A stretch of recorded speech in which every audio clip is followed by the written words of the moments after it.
Assalomu alaykum yurtdoshlar. Bugun e'tiboringizga bor yo'g'i 2,2 sotix yer maydoniga mo'ljallab chizilgan 2 qavatlik 6 ta xonadan iborat bo'lgan uy proyektini, ya'ni korobka holatidagi uyning obzorini qilib o'tmoqchiman. Avvalo obzorimizni boshlashdan oldin o'zlaringizning bittadan layk va podpiska tugmalari va undan tashqari o'z fikrlaringizni kommentariyalarda qoldirib ketsalaringiz, keyingi videolarda ham sizning xohishlaringizdan kelib chiqib videolar qilishga harakat qilaman. Xo'sh, avvalo uchastkamizning razmerlariga keladigan bo'lsak, eniga 15 metr va uzunasiga ham xuddi shunday 15 metr va shu holatiga 2,25 sotix yer maydoniga tushyapti. Va ko'cha tomonidan bir boshdan tushuntiradigan bo'lsak, uyimiz ikki tomonda qo'shni bo'lganligi uchun bu tomon ham gulxoy qilingan va bu tomoni ham xuddi shunday devorlari gulxoy qilingan. Va ko'cha tomonidan tushuntiradigan bo'lsak, mana bu darvozamiz asosiy kiradigan uyimizga, hovlimizga, mashina kiradigan joyimiz. Va bu yerda hovlimiz bor, ya'ni yashil zona, zilon zona qoldirib ketilgan. Va bu yerda mana oshxonamiz bo'lyapti. Mijozimizning talabiga binoan oshxonani shu yerda qoldirganmiz. Lekin aslida oshxonamiz bu yerda mehmonxona bo'lsa, yana ham yaxshi bo'lardi. Mijozimizning talabiga binoan shu yerda qoldirib ketganmiz. Va ikkinchi qavatga keladigan bo'lsak, bu yerda mana bitta detskiy xonamiz bo'lyapti. Bu yerdan qaraganda ham ko'rinadi. Va hovli tomondan tushuntiradigan bo'lsak, mana mashinamiz to'g'ri mana bu yerga kiradi. Mashinamiz yopilmaydi. Buni ham garaj qilsa bo'ladi, lekin mijozimiz hovlimiz kichkina ko'rib qolmasin deganligi uchun mana shunday ochiq qoldirganmiz. Aslida lekin mana bu yergacha navis qilib olib borib uyga qo'shib yuborsa ham chiroyli ko'rinadi. Va hovli tomondan bir boshdan tushuntiradigan bo'lsak, uyimizga mana bu yerdan asosiy kiradigan joyimiz, eshigimiz mana bu yerda bo'ladi. To'g'ri mana darvozaxonadan to'g'ri kirib kelamiz. Mana bu yo'lak orqali bu tomonimizga o'tamiz. Bu yerda mana plashatkacha bo'lyapti. Kirganda hol bo'ladi va holda o'zida mana bu oshxonamizga o'tiladi. Oshxonamizga o'tiladi. Oshxonani ustida mana aytgandek detskiy xonamiz. Buni ustida ham bitta hol bor. Zinadan chiqqanda va shu holdan hamma xonalarga o'tiladi. Va bu tomondan qaraydigan bo'lsak, uyimizdagi asosiy mehmonxonamiz mana bu yerda bo'lyapti. Bu aytgandek oshxona bilan mehmonxonani joyini almashtirsa yana ham chiroyli chiqadi. Mana bu yerda oshxona bo'lsa, darvozadan kirganda chiroyli ko'rinib turadi. Va bu tomonda mehmonxona bo'lsa bo'ladi. Razmeri sal kattaroq qilinadi. Va bu yerdan qaraydigan bo'lsak, bu yerda mana yozgi oshxonamiz. Mana bu yerga yozgi oshxonani tandir o'choqchalar chiroyli qilib bekarani texnik qilib qo'ysa, mana bu yerda chiroyli ko'rinadi va shu yerning o'zida to'g'ri bu orqa hovliga o'tib ketadi. Ya'ni bu tomondan qaraganimizda mana orqada yo'lakchamiz bor. Bu yerda bitta mana hojatxona, mana bu yerda kirib kelganimizda mana to'g'ri o'tib kelamiz. Mana bu yerda hojatxona bo'ladi va bu tomon orqa tomon yo'lakchamiz, xonalarimiz derazalari qoldirilgan va to'g'ri mana bu yerdan podvalga tushib ketiladi. Orqa tomonimizda deraza qo'ymaganmiz, faqat mana bu yerda sanuzel bor. Bu yerga deraza qo'yilgan. Bu tomonda ikkinchi qavatga qaraydigan bo'lsak, mana balkonimiz bor. Mana bu xonamiz общий katta nimamiz, ota-onalar yotoqxonasi bo'lyapti. O'zining ichida sanuzel va garderoblar bilan birga bo'lyapti. Mana bu korpus hammasi ota-onalar yotoqxonasi bo'lyapti. Va orqa tomondan qaraydigan bo'lsak, mana bu yerda ham yana bitta bolalar xonasi bo'lyapti. Buning tagidagi birinchi etajimiz uchun bitta ixchamgina spalni bo'lyapti. Uyimizda umumiy ikkita detskiy xona va ikkita kattalar uchun yotoqxona bo'lyapti. Hozir bularni 3D planini ko'ramiz, ya'ni ham aniq ravshan ko'rinadi.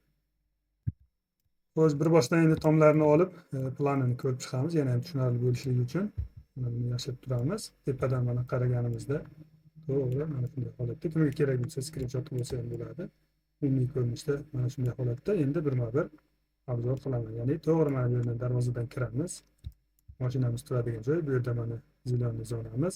To'g'ri mana bu yozgi oshxonamizdan orqa tomonga mana bunday o'tib ketsa bo'ladi. Bu yerda bitta hojatxona hovlimiz uchun va yo'lakchadan to'g'ri podvalga tushib ketamiz. Katyolxonalarimiz va boshqa omborxona sifatida ishlatilgan xonamiz, podval bitta xonamizdagi mana shunday podval bo'ladi.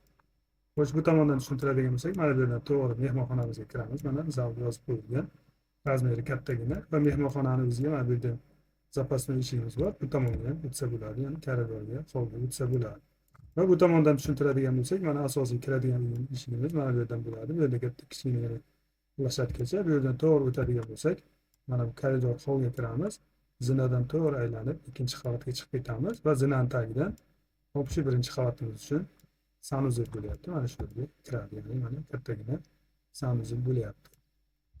Va bu tomonda mana holga kirganimiz chap tomonimizda oshxona.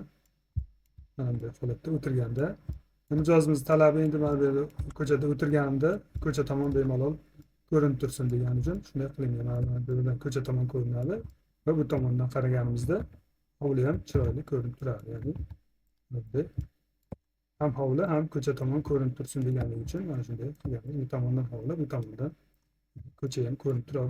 Bironta chaqirib kelsa ham bemalol derazani o'zidan qarasa ham bo'ladi, darvozaga chiqib o'tirmasdan. Ba'zida ikkinchi kelganda shunday qilsa ham bo'ladi. Xo'sh, bu tomonimizda mana yana bitta spalnyamiz bor. Birinchi etaj uchun mana bu yerda koridordan to'g'ri boramiz. Bu yerda spalnya, derazasi mana orqa tomonga qaragan bo'lyapti va bu yerda mana podvalga tushadigan joyimiz. Va mana bu mehmonxonaga eshigimiz bo'layotgandek. Oshxonadan bu narsalarni tashishlik uchun mana bu yerdan aylanib ko'chadan, hovlidan chiqib yurmaydi-yu, to'g'ri mana shu yerdan qulaylik bo'lishligi uchun shunday qilib ketganmiz. Yana bir bor ko'rsataman, kimga kerak bo'lsa mana bunday skrinshot qilib olishlari mumkin bo'ladi. Mana shunday holatda bo'lyapti. Ko'pchilik kommentariyalarda razmerlarini so'rayapti. Razmerlarini nimaga qoldirmagansiz deb. Razmerlari ochig'ini aytadigan bo'lsam, razmerlarini xizmat haqi olamiz. Chunki bizni ham tirikchiligimiz shundan. O'shaning uchun razmerlarni videoda bermaymiz. Kimga kerak bo'lsa, razmerlarini ma'lum bir to'lov evaziga sotamiz. Xo'sh, endi ikkinchi qavatga keladigan bo'lsak, hozir buni ko'rsataman. Tomini yashirib turamiz.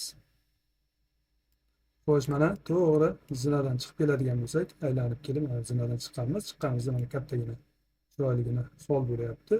Va bu chap tomonga ketadigan bo'lsak, mana bitta detskiy xonamiz, oshxonamiz ustidagi xonamiz bo'lyapti. Bitta detskiy xonamiz va bu yerda holni o'zida mana bu ishchadan kiramiz. Ixchamgina общий sanuzilimiz bor. Mana ikkita detskiy xonaga xizmat qiladigan sanuzil, chunki spalniyaning o'zining ichida alohida sanuzil garderoblari bor. Shuning uchun ixchamgina qilganmiz. Unitazi ham, vannasi ham hammasi shu yerga joylashadi. Rakovinasi ham shu yerga joylashadi.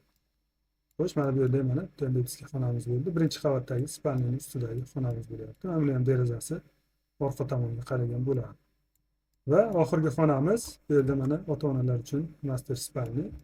Kattagina, razmerlari ham juda katta va o'zining ichida hamma sharoitlari bilan. Bu yerda ham alohida ikkita xona qilsa bo'ladi, lekin mijozimizning yana aytaman, talabiga asosan spalni juda ham qulay bo'lsin deganligi uchun hamma sharoitlarni ichida qilib berilgan. Ya'ni kirganda mana katta spalni, mana bu yerda koridor ichidan to'g'ri garderob va sanuzilga alohida kiriladi. Faqat mana bu yerdan qaraganda xuddi uyga o'xshab ko'rinadi.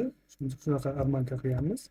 Ko'chadan qaraganda hech kim sanuzil bor deb o'ylamaydi. Bu yerda alohida uyga o'xshab ko'rinadi. Lekin bu yerdan qaraganda koridorimiz ham koridorga chiroyli yorug'lik tushib turadi. Mana shunday holatda bo'ladi.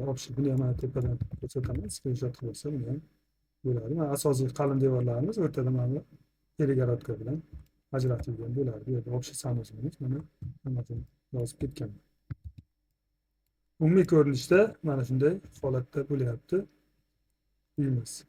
Material rasxodlarini ham bu videoda chiqarmadik, chunki bizga ham sezon boshlandi. Nasib bo'lsa, menimcha material xarajatlarini chiqarishga ko'p ham vaqt bo'lmasligi mumkin.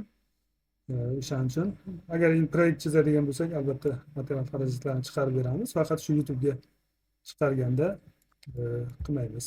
Shunday holatda bo'ladi. Bu mijozimizga material xarajatlari kerak bo'lmaganligi uchun shunaqa kelishganmiz. Faqat shu proyektini qilib berilamiz. Buni tayyor holatidagisi ham bor. Nasib bo'lsa, uni ham nimaga videoga YouTube'ga chiqaramiz. Общий mana shunday holatda bo'lyapti. Orqa tomonlari hammasi g'ishtdan qilingan. Asosiy uyimiz. Qolgan mana bu zaborlarimiz hammasi sement blokdan qilinadi. Umumiy ko'rinishda mana shunday holatda bo'lyapti.